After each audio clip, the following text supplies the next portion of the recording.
Okay, so the first part of this, which is turning into a series, I guess, trying to get you to not hate Pamela. Uh, the first part was sort of about the story as it begins, um, well, as first 2/3 of it exist. Um, there's a point at which the master um, gets, as he falls in love with Pamela, he's wants to set her up as his mistress. He's like, I'll give you all the nice things. I can't marry you, obviously, because your station is so far below me, but I can at least like give you money and I can introduce you to people and I won't even get married to anyone else. And she's like, no, no, no, I want to protect my virtue. I don't want to. And then he kidnaps her and sends her to this other house. And then there are these very weird gender dynamics at the other house with the housekeeper. Um, and at the other house, she's kept prisoner. She thought she was going home to her parents. So she got in this carriage and then was kidnapped to this other house where he says, I won't even come here unless you invite me. And then she won't invite him. And then at some point he ends up there somehow, and he's continues to try to rape her. There's this, she tries to escape. She gets a local parson involved, trying to get his support. Are there any families in the neighborhood who would help this young virgin escape her tormentor?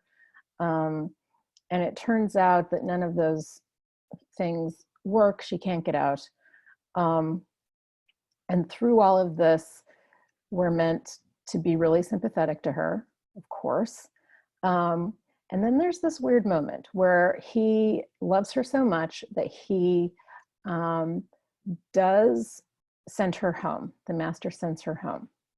So they stop at this, Pamela and the person who's driving the carriage stop at this inn for the night, and Pamela gets this letter from her master, and the letter says, look, the instructions are to go home, but I just have to tell you, I really love you, and I'll marry you, and if you came back to me, it would be like a generous gift, and I will never try anything again, and I respect your virtue. And it turns out that she's in love with him also, secretly. We don't know how, but she's been harboring feelings of affection for a long time. So she goes back and they get married, and her family comes, her parents come, and no one can believe it. And Pamela is introduced to everyone in the neighborhood, and no one can believe that someone from who's so lowborn and someone who was a servant is actually so beautiful and so sweet and so educated. Her late mistress had educated her, luckily.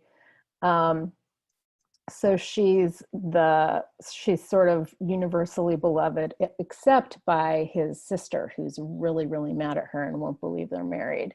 And so she shows up, and there's this like commotion. Okay, so far the novel, and then there's this happy ending where they're married. I mean, you have to ask how happy it is when you end up married and you feel really good about it, and it's like the Cinderella story, but it turns out that he was your would-be rapist. I don't know.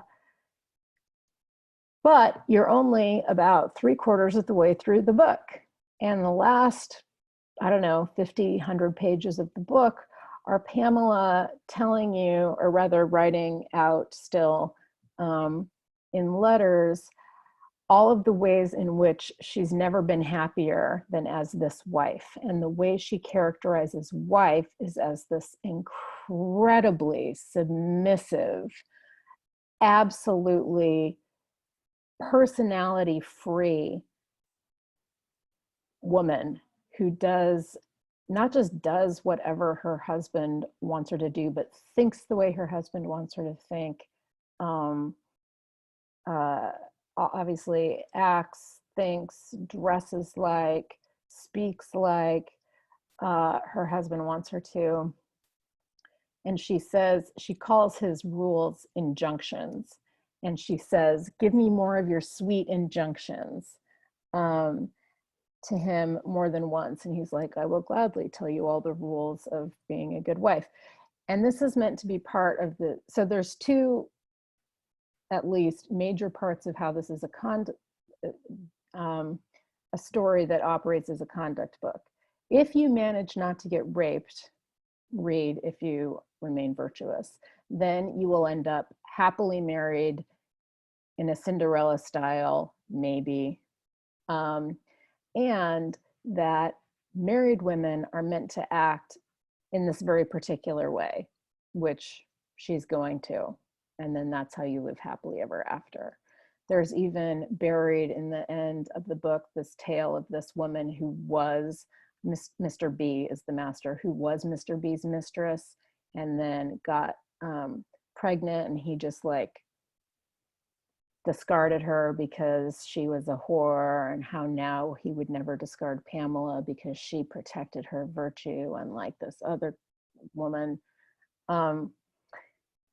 So at the end is when it really gets weird and hard to read. But it doesn't get less interesting. Okay, this has been the second installment in my attempt to get you to read without hating Pamela. I know I didn't really sell it this time. I'm gonna do better. Okay.